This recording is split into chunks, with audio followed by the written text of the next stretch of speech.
Good evening, this is Brown at IF Brown, and tonight we're going to be talking about Avengers Annual number 19, and more specifically, the Terminus Factor, part 5 of 5.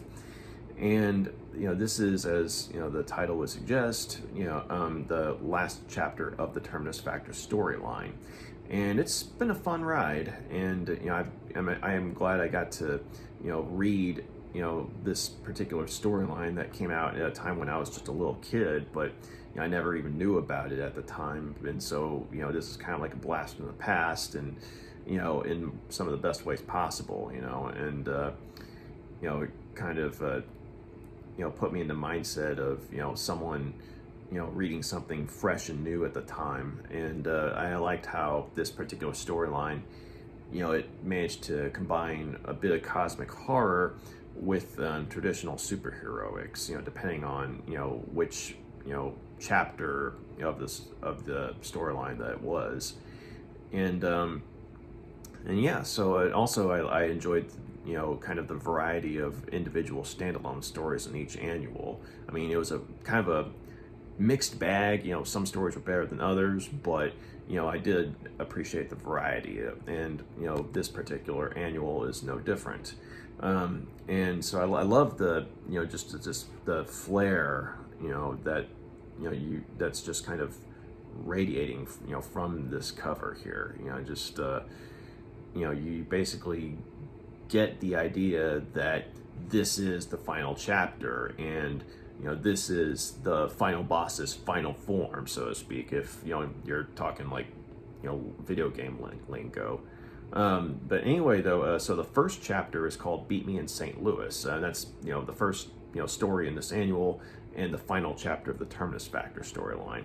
And it's written by Roy and Dann Thomas, who have been the writers of the previous chapters of the Terminus Factor as well.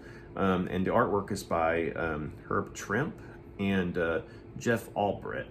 And it was a really good final chapter of this particular storyline.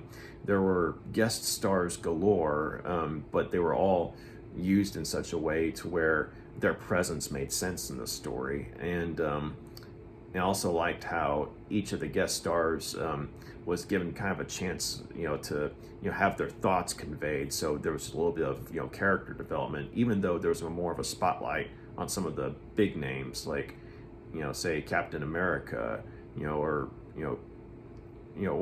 for this particular story, Quasar or Iron Man, or Wasp.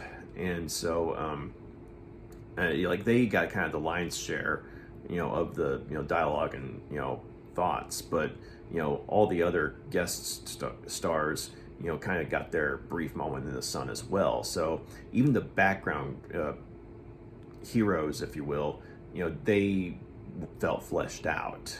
And I also liked how there was kind of a presence of comedy in the story, courtesy of a team called the Great Lakes Avengers, who at the time were being led by Hawkeye's then ex-wife, Mockingbird.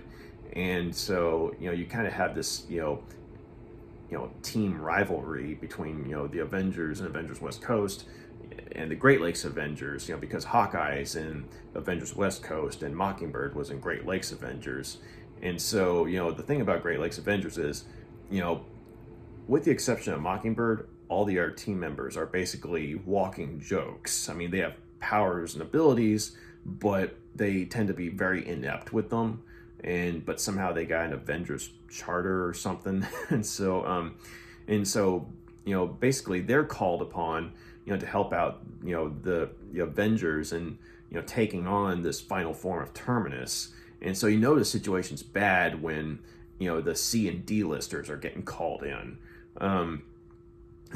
So basically, the presence of the Great Lakes Avengers, lends itself, to, some unexpected comedy in the story. Like, they're going in on this heroic charge on the Quinjet that they're using, but Terminus, with less than a thought, destroys it with just a movement of his hand, or one of his hands, I should say. and also one of them, I think his name was Immortal. He's an immortal member of the team, but he ends up literally getting squished by Terminus, and complete with a gruesome sound effect. But then next thing you know, he's pushing his way out of Terminus's hands, and the characters who don't really know who the Great Lakes Avengers are, they go from horrified at this guy's apparent death to within seconds being like, how did you do that? How did you pull that off? Walking out of your own gruesome demise. And the guy says, "Oh yes, I was dead for about 10 seconds, but blah blah blah blah." And they're like, "Okay, we gotta get back to this." And so, just little bits like that. And I also liked how one of the characters that was a guest star was Captain Marvel, aka formerly known as Photon, and she not the Brie Larson Captain Marvel. This is I'm trying to remember her name. I think her name was Monica Rambeau or something like that. I could be mistaken about that, but she guest starred, and even though as far as her powers and abilities, she was kind of on the same level as a lot of the Avengers characters. The fact that she had some experience with fighting in cosmic enemies, she was able to help out the team, in that regard. So I thought that was pretty cool, a nice little bit of continuity with some of the other stories that she'd been in. And Quasar, I never read his series, but his presence in the story was pretty cool. Which he came in at the end of the last chapter, and he had been revealed to be the last individual who ended up defeating Terminus, and by way of casting him adrift out in space, past Neptune's orbit. And so he's called in, but mind you, when he last fought Terminus, Terminus was in his original form, which was the 150-foot tall creature, whereas this is the ultimate Terminus, 6 limbs, 300 feet tall. And so Quasar, as powerful as he is, he's not able to be as effective as he was originally. And so this is where an instance where he definitely needs the help of the Avengers. And so I liked his interactions with them. Like I said, I never read his series, but you get you definitely get the fact that he's served as both a member of the Avengers as well as his own man as a galactic defender of the galaxy. And so or universe, if you will. And so it was pretty cool. It was as powerful of a character as he was, there was a lot of human development, a lot of banter with his comrades and things like that. And Thor makes a return. Because it looked like in the third chapter, which took place in the Thor annual, Terminus had defeated him, and was somehow able to get his hammer. He was able to use his abilities, like his, I guess, his alien technology within himself, to get Thor's hammer away from him and cast Thor adrift. But Thor, being connected to Nordic gods, is basically able to use Nordic magic, if you will, or what passes for magic of his race, and basically is able to get after he himself has landed on a planetoid that has just a bare amount of atmosphere, for him to be able to talk and shout aloud. He basically uses Nordic his or some magic from his race to basically get Terminus to come to him, albeit through the means in which it turns out that his hammer is still inside Terminus, and so while he can't just get it back just like that, he is able to remove some of the enchantment that was guarding it, to where he's able to have it push Terminus to where he is, which definitely takes some of the Avengers by surprise, because they're dragged along with Terminus. And it's only because Quasar was able to whip up some pockets of oxygen for these particular individuals that they're able to survive the experience. And so while they're whisked away in outer space, along with Terminus towards where Thor is, the remainder of the Avengers that have shown up, they're left planet side, and they're saying, okay, whatever's going on here, it better work, because we're not going to be able to fight them off a second time. And so once the crew that was dragged along in space gets to where Thor is, they're able to work together, and since they had dragged Terminus away right when he was feeding on Earth, it was kind of something that was kind of a jolt to his system. And so while he consumes the small planetoid that they're on, it's not enough to sustain him. And so since he needs all the energy he can get, and even more so since he's now much larger and has much more power than his previous form, basically he needs more energy than he would normally need. And the small planetoid that they're on wasn't enough, and since they whisked him away from Earth, which would have sustained him, he ends up in desperation consuming himself. And now, mind you, this is after the makeshift team has gotten his lance away from him, which is one of the things that was kind of focusing his power. And Quasar ends up chunking it towards Alpha Centauri, and once the lance is out of reach of him, that's when Terminus begins to literally feed on himself until he gradually breaks down to excuse me, to his original Terminite form, if you will. And then beyond that, he basically ends up imploding on himself in sort of like a miniature black hole. And at that point, before the black hole is shut down forever, the hammer Mjolnir ends up coming back to Thor, because it was embedded inside of him originally. Excuse me, sorry, scratchy throat.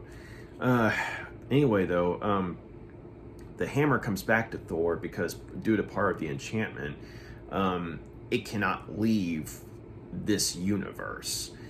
And whatever happened to Terminus, whatever form he had devolved into, he was no longer he was no longer a part of our universe, if he was still alive, which was highly doubtful, considering that he literally just imploded on himself. And so Thor, he gets the hammer back, he gets Mjolnir back, and Quasar, due to his wristbands, being able to maintain the air pockets on the team of Avengers, he's able to sustain them until Thor is able to use the hammer to basically get this crew kind of together in this big air pocket and whisk them back to Earth. And that's where the story ends, a cosmic threat averted.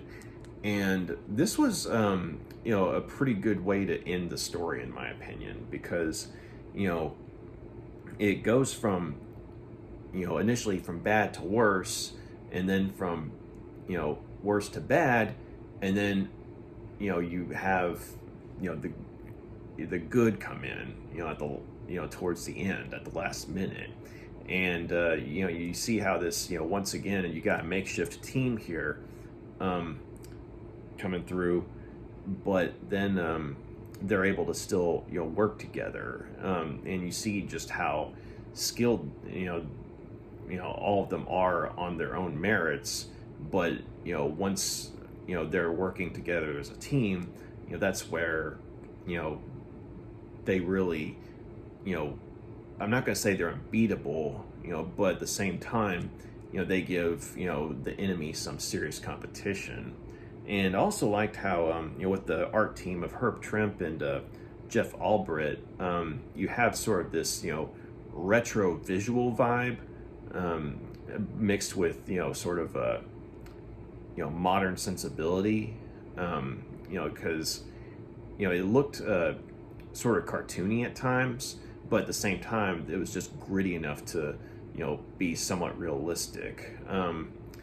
But also Roy and Dann Thomas, once again they do a good job of crafting the story, and their characterizations for were for everyone was spot on. And I liked how they had all moments where it went from one feel to another. Like 1 minute it's comedic, and the next minute it's dead serious, and then it's a mood of despair, then it's hopefulness.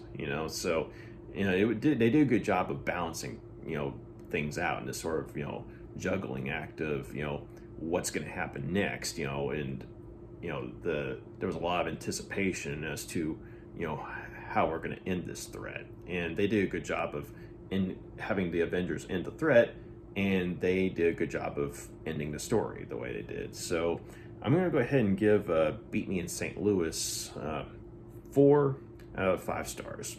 It was a good ending to the story of the Terminus factor, and Terminus definitely showed himself to be a serious threat, and that was not easy to defeat. And it took quite some time to finally get to the point where they were able to defeat him. It wasn't just one and done. There's a reason that his story lasted for multiple chapters, and so he was definitely a threat worthy of a good storyline. So good final chapter.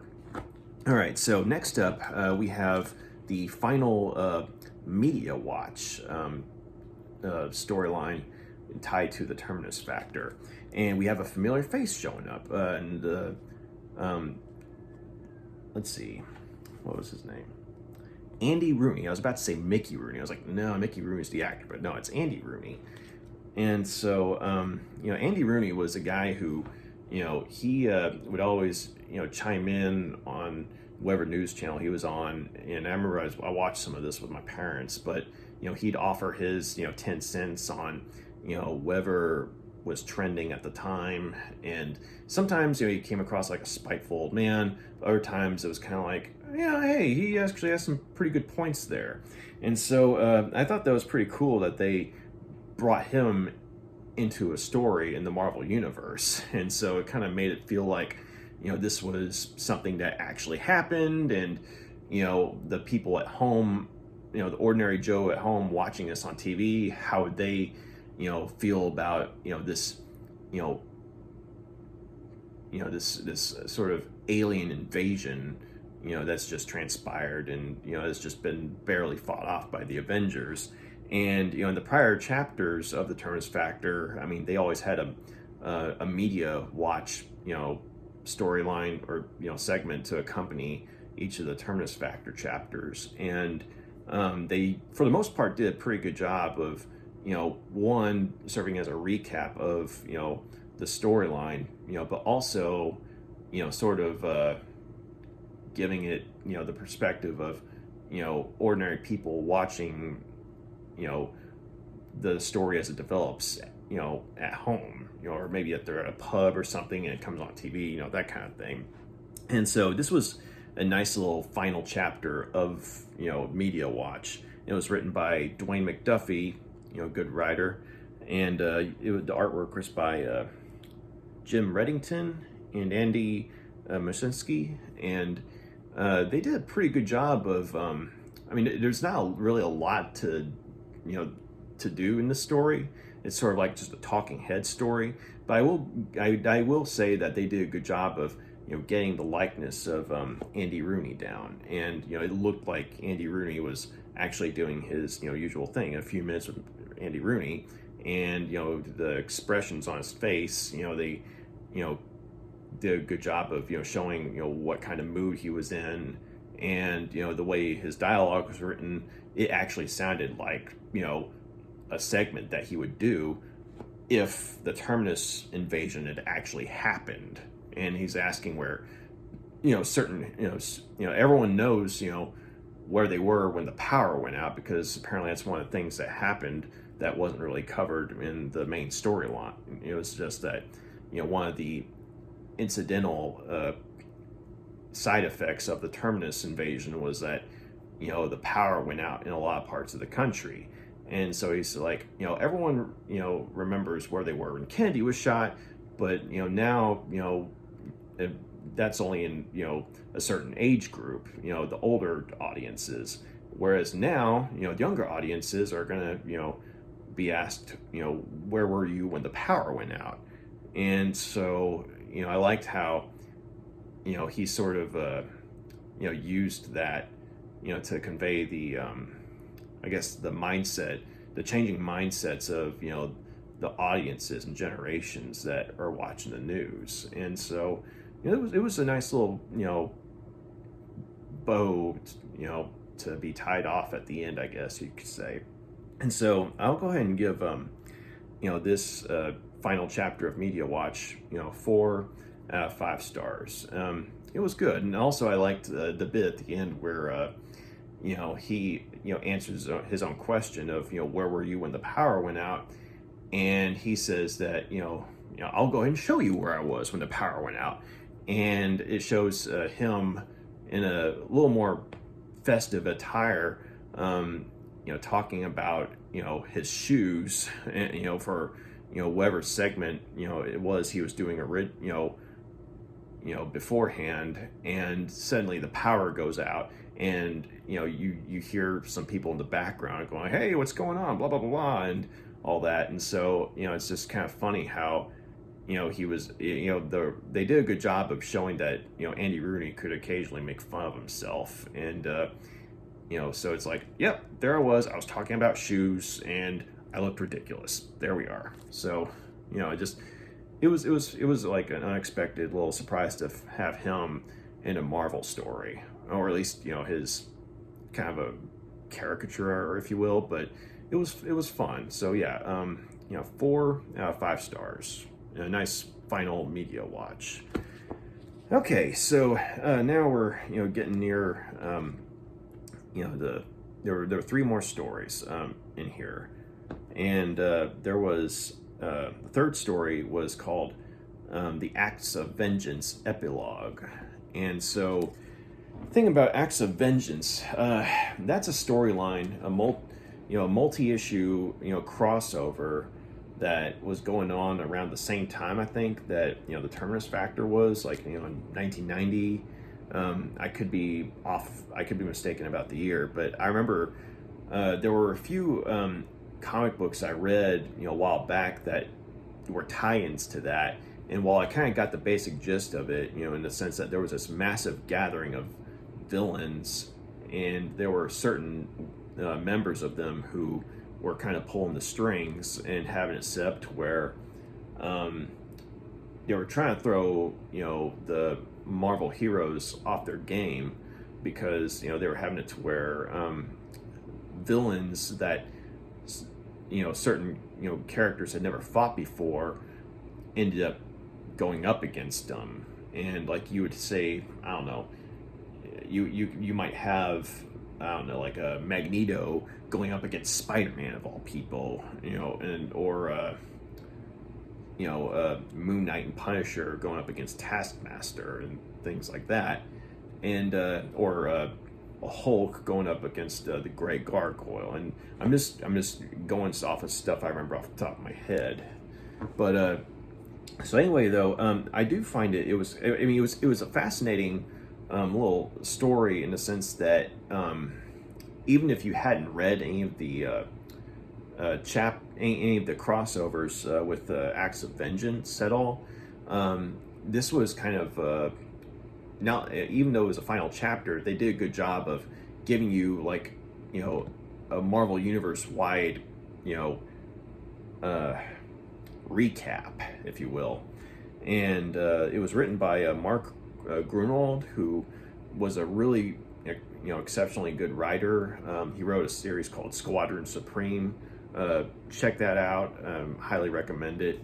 But unfortunately, he's no longer with us. But he also did some really good Captain America stories. And so the fact that Captain America is one of the main characters in this particular story, it's like, hey, fitting.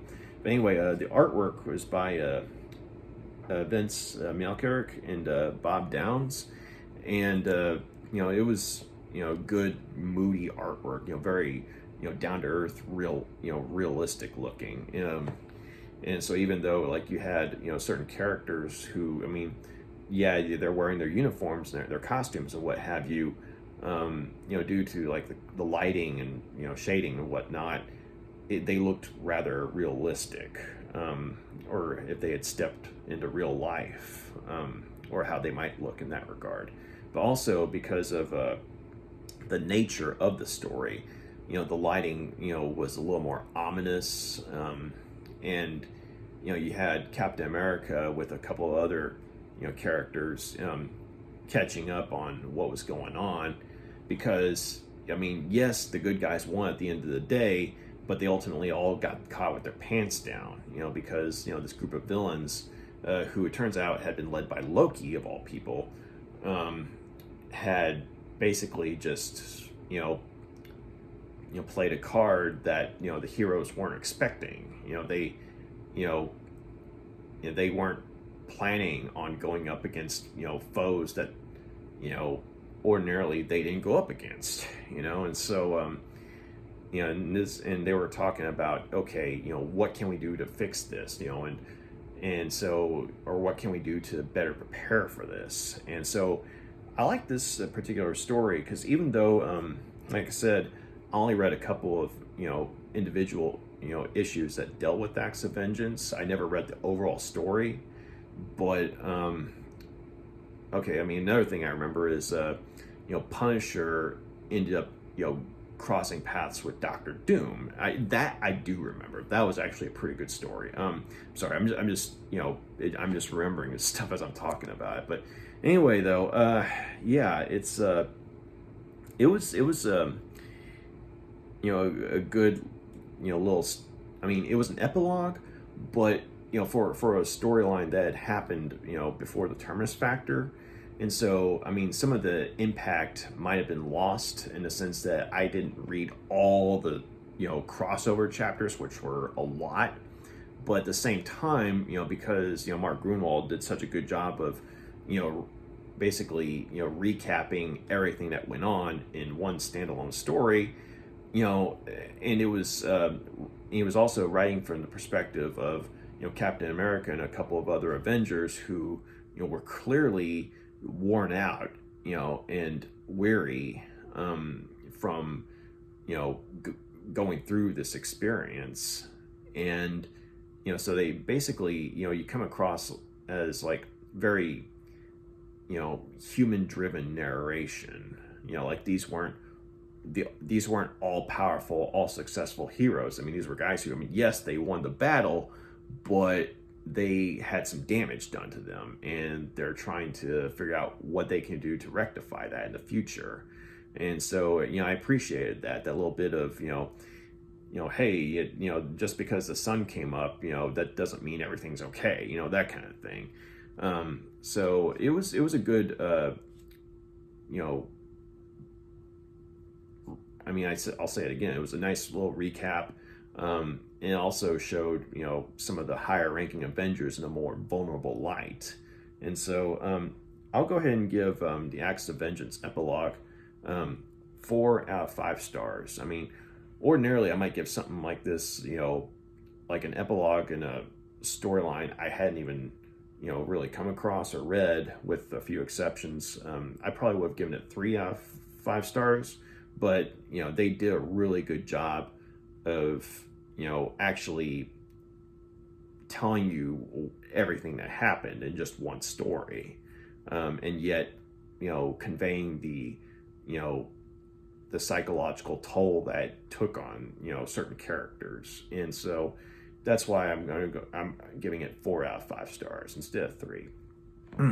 So next up, we have The Day the Strangers Came. And this was a change of pace, something that's, not quite so serious. And it's written by Kurt Busiek, who was also a very good comic book writer. And you also have, Richard Howell doing the artwork. And, this was, a nice little story. I guess you could say it was kind of cute. And in a sense that it's told from a perspective of this little kid who's, basically, avid about, superheroes. I mean, that's his interest. I mean, he's only like 6 or 7 years old. And so, it's not unheard of, for a kid to be, a huge fan of superheroes at this point. And I guess you could say he's almost like a hero worshiper, if you will. And, but, one day, he gets a dose of harsh reality, because it turns out, he's, his folks, they're running this sort of, motel, and, or it's like a boarding house. And they get, every now and then, they'll get a lot of guests. Like if there's a, conference in town or something like that, they'll get salespeople in. But lately, though, because of the economy, they just haven't been getting that many customers. And so, it's something that's kind of taken a toll on, you get the idea of the parents, or the older brother. But, the kid, I mean, he's not really, aware of everything that's going on in the world, because he's just a kid, but he knows that something's bothering his parents. But one day, a group of salesmen come in, and they don't look like salesmen that, they're used to. They look all, clean cut and heroic. And so, and the kid, just by happenstance, he finds out that these particular salespeople are members of the Avengers, who are kind of, working undercover. Because there's a terrorist group called the Serpent Society, that's, been, causing problems across the country, apparently. And the Serpent Society, they're basically, like, Nazis, but instead of, worshiping Hitler, they worship, serpents or something. I never really, got the whole story on them. But anyway, though, apparently they're a serious enough threat to where, certain members of the Avengers, decide, hey, we need to go undercover and stop this. And so, anyway, they get the drop on the Serpent Society, and they set their schemes back, severely. But the kid, the little kid, he makes a, horrifying discovery, in the sense that he finds out that his older brother is actually one of their leaders, one of the Serpent Society's leaders. And the kid his older brother had expressed some, racist views in some of his dialogue prior to this discovery, but, then when you find out that, oh, he's actually one of their leaders, then his dialogue actually makes more sense, because he's either been brainwashed, or, he's bought into this ideology of his own free will. And so the kid, he loves his older brother, and he loves his family, but he also realizes that, the Serpent Society, they're going to, do something that's going to hurt or kill a lot of innocent people. And so a little kid, I love the irony of this. I mean, the little kid, he's dressed in a makeshift superhero costume, and he goes into the room that the Avengers are in their civilian disguises, right? And I mean, they all look like ordinary people. They're wearing ordinary civilian clothes, not costume clothes. And so I love this kid, disguised as a superhero, going up to the Avengers, who are at this point are disguised as ordinary, civilians. And the kid's the one who ends up being the hero in the situation, because he ends up telling him, "It's like, look, I don't know who what your real names are, but I know who you are, and I know why you're here. And my brother is one of them, and I know where they're going to attack next." And so you find out that kind of through listening to the radio, you find out that the Avengers, they're able to stop his brother and the Serpent Society in general at this point.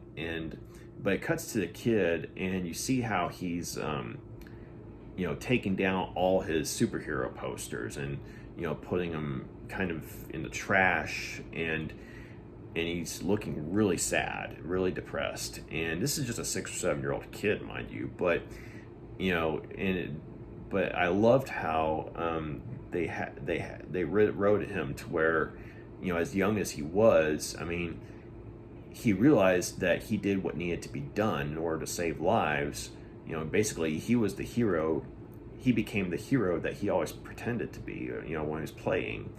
But he also realized that oftentimes doing the right thing, has its own negative consequences. In this case, his family, has been, dealt a very serious blow, by this revelation that his older brother, is one of the leaders of a, racist, and terrorist organization. And that's gonna play havoc psychologically with his parents and other family members. And so the kid, I mean, even though he did what needed to be done, he realizes that his family, they're gonna be carrying this with them for quite some time. The stigma of this and the hurt, that one of their own could be a part of something like this, an evil organization. And it's just I like that.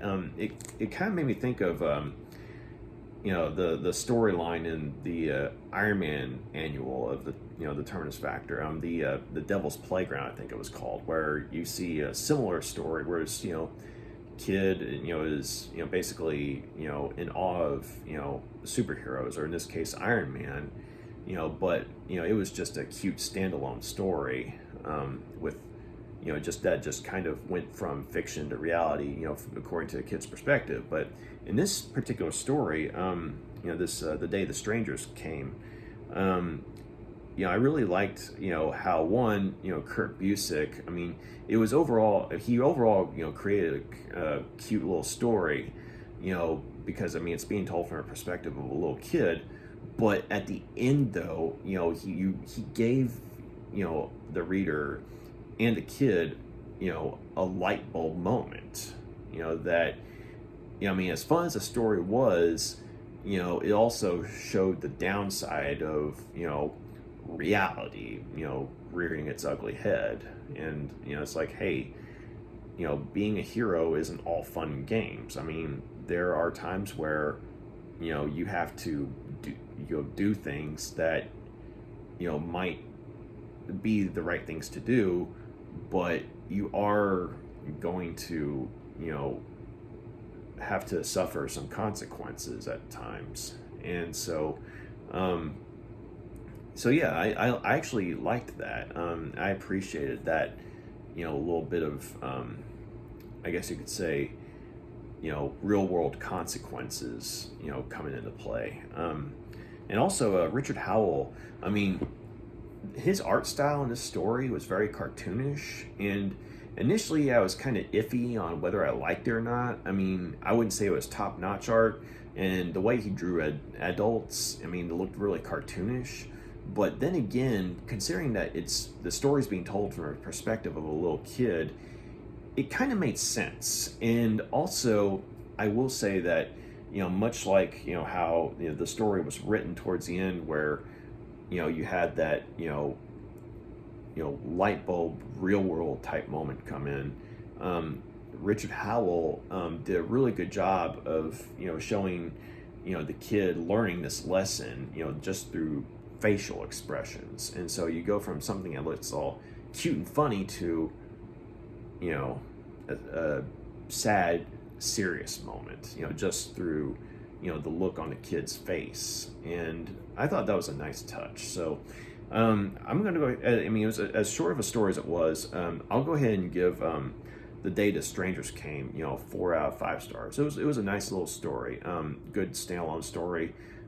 Wasn't too long, but at the same time, it had a bit of an emotional punch, a bit more of one than I thought it would, considering how light and cute it was up to that point. So yeah, well done. Okay, the last story in this annual is called Clowning Around. It was written by Gary Barnum and illustrated by Steve Buccellato. I hope I'm saying his name right. And Mickey Ritter. I don't think there's any relation to John Ritter, but who knows. Anyway, though, this particular story, it was another standalone story. It was kind of cute, funny, and if you look at it strictly in perspective of, strictly a standalone comedic story, it's fun, But if you're looking at it from a perspective of, hey, this is canon and takes place in, the reality of the Marvel Universe, then you're kind of like, this is ridiculous. But anyway, though, so the story, it centers on this, group of construction workers, and, they've just gotten through, building something, like a building that had been contracted to, to make up.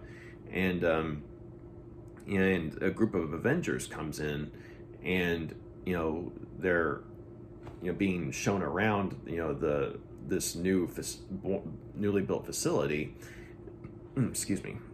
And while the overseers, showing him around, deep down he's thinking, I wish they'd said, no, they don't want to, take the tour, because see, the thing is, anytime the Avengers show up anywhere, it's inevitable that villains show up too, and there's a crap ton of property damage that results from, the inevitable battles, between these, heroes and villains.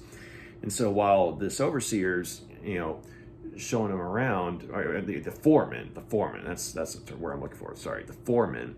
So when the foreman's, showing this group of Avengers around, you see, a couple of other construction workers, and, at first, they're just sort of, half joking, half serious about, hey, the Avengers are trouble magnets, it's like the sooner they're out of here, the better, but it's like, hey, it's the Avengers, cool, at the same time. But that's when all these supervillains start literally coming out of the woodwork. Like you have Plant Man, Water Man, I think his name was Water Master, but Water Wizard, that's what it was, Plant Man, Water Wizard. And basically, you have all these, supervillains just, coming out of the woodwork, and trying to attack the Avengers. And, and the construction workers are like, no, you're not going to destroy what we've just finished building, And so you see, all these guys come in, like just ordinary blue collar workers, they come in and just, do whatever they can to, tackle, these supervillains before they can even get to the Avengers. And every time the Avengers look back at the construction workers, it looks like they're just, oh, hey, looking for my lug wrench. It fell down here, where, in fact, that's where, one of the supervillains is that they just knocked out. And they're like, oh, hey, found it, lug wrench, hey. And so, the Avengers are kind of like, okay, yeah, sure, plug wrench, got it. And they just go on their way. And so it's like, literally, whenever their back's turned, that's when the supervillains will come out, and try to tackle them. And that's when these construction workers are getting increasingly desperate about, in turn, tackling the supervillains. And it finally ends with, the one final villain that comes into play is literally called the Wrecker. And, he's the group of the leader of a group of villains called the Wrecking Crew. And so it's ironic that, he's coming to a construction site to, cause to wreck things.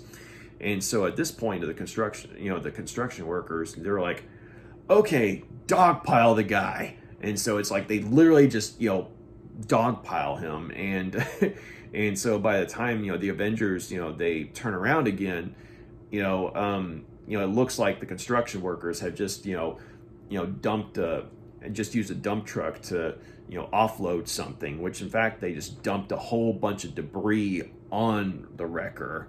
And, they're like, hey, yeah, we just did our thing for the day, and we're finished, tough day, but we did it, and all that. They're just trying to pass it off as, run-of-the-mill construction work, when in fact they just, buried a supervillain underneath a whole bunch of, debris and stuff. And so, of course, one of the Avengers has to point out that, what's this crowbar doing just laying around the property? You really need to update your safety standards. And they're talking to the foreman about this. And the foreman's like, yeah, we'll work on that. And in the meantime, the construction workers are trying to do their best to, make sure the Avengers, don't see that, the Wrecker's trying to come out of the debris and what have you. So, it was a cute little story. I mean, it was definitely funny. And I think that, just as a standalone, goofball story, I mean, it was good. It was fun. I mean, I definitely got a few chuckles out of it. But because, I loved how they, poked fun at the fact that, anytime a superhero shows up, a villain shows up. And when that happens, there is inevitable property damage. And so, you can just imagine that, the construction crews, get tired of having to contend with stuff like that. And so, it's like, what would, they do if they were given a chance to keep that from happening? Well, you kind of see that here. Of course, then again, if you're looking at it strictly if you're trying to look at it from the standpoint of, okay, well, how serious of a story is it supposed to be? Is it something that actually happens in the Marvel Universe, or is this just kind of a satire? Because, looking at it as a satire, it works. But if you're looking at it from a perspective of this is meant to be a serious story, in which, all of these villains are just showing up out of the blue to attack the Avengers, that's where you kind of run into problems, because, a lot of these villains, that show up here, they're kind of C-list villains. Some of them are kind of obscure even. And you're kind of like, okay, like Water Wizard, he was a Ghost Rider villain. What's he doing trying to take on the Avengers, that kind of thing. Or Plant Man even. And it just, as fun as it was, to see all these random villains just coming up out of nowhere just because the Avengers are showing up. And it was fun to see the construction workers, trying to covertly take them down before the Avengers know what's happening. It was fun, but at the same time, there's part of me that's like, why would all these, C-listers and D-listers show up, just for, the sake of taking down, this, delegation of Avengers? They know they're going to get their butts handed to them, and, with or without, interference from this construction crew. It's like they know they're going to get their butts handed to them. So why would they put themselves in, a potentially embarrassing situation, But it's just that it's like, and also, would they really show up in force just to, take down, one, team of Avengers? And I don't know, maybe they would, I don't know. But I think if something like that were to happen, the team members would probably be better off, I guess, being, more appropriate. You know, like you'd actually have, I mean, Wrecker, I mean, to be sure, you know, it has occasionally, you know, shown some strategy in, you know, the way he fights, you know, superheroes, you know, but that's when, you know, he's running the wrecking crew. But in this story, though, apparently you get the implication that he's the mastermind behind this scheme to have all these random villains just try and dogpile the Avengers, or at least this delegation of Avengers. And it's like, it doesn't really make much sense, the fact that you're picking all these, you know, obscure supervillains to do this. Why not, you know, your wrecking crew? I mean, were they all in jail or something? But I don't know. I mean, I think that it might have been, you know, it might have been a cliche way to end the story, but I think in a way it might have been better if, you know, it turns out the whole thing had been this, you know, over the top nightmare, you know, that, you know, one of the construction, you know, crews, you know, personnel was having, or maybe even the foreman. You know, it's because, I mean, you know that if you were a foreman, construction foreman in the Marvel universe, I mean, it would be hell trying to, you know, I guess, you know, keep up with all the, you know, chaos that results from all these fights and stuff. You know, it's like destroy, rebuild, you know, and things like that. So, I mean, I think that that would have been a better, you know, way to end the story, as opposed to trying to imply that, you know, this was an event that actually happened, because it was just too ridiculous. I mean, yes, I know it's Marvel Universe, it's a comic book, but there's got to be some consistency, you know, here. As cute and funny as it was, you know, it's just like, yeah, you're thinking, yeah, okay, there's no way something this ridiculous would actually happen, you know, that kind of thing in this universe, if you will. You know, I mean, unless it was taking place in a book that was an overtly comedic book, I mean, then you might have some leeway. But, you know, the Avengers, I mean, that's, you know, that was kind of, you know, one of the top selling, you know, Marvel titles, you know, or at least one of the more respectable titles, you know, if you will. And so the stories tend to be a little more serious. And so something this goofball and corny, you know, being, you know, treated as an actual event, you know, it sort of contrasts with the overall tone of the Avengers at the time. So, I mean, I really think that the story might have been better off as, you know, having been revealed as, say, a nightmare by the construction foreman, you know. Yeah, and that would have been a nice little comedic, you know, twist to the story. And it would have been like, yeah, I could see, you know, you having a nightmare about that, you know, and as ridiculous as you know, all these supervillains are, you know, showing up, you know, that kind of thing. So, but I'll go ahead and give Clowning Around 3 out of 5 stars. I mean, it was a decent story. It was a decent, you know, fun standalone story. But yeah, so yeah, that was my take on Avengers Annual 19. That was, you know, the final, you know, chapter of the Terminus Factor. Yeah, it's been a fun ride, and thank y'all very much for taking the time to check out my review. Hope y'all liked my take on, you know, not only this final chapter, but the prior chapters as well. Y'all got any questions, comments?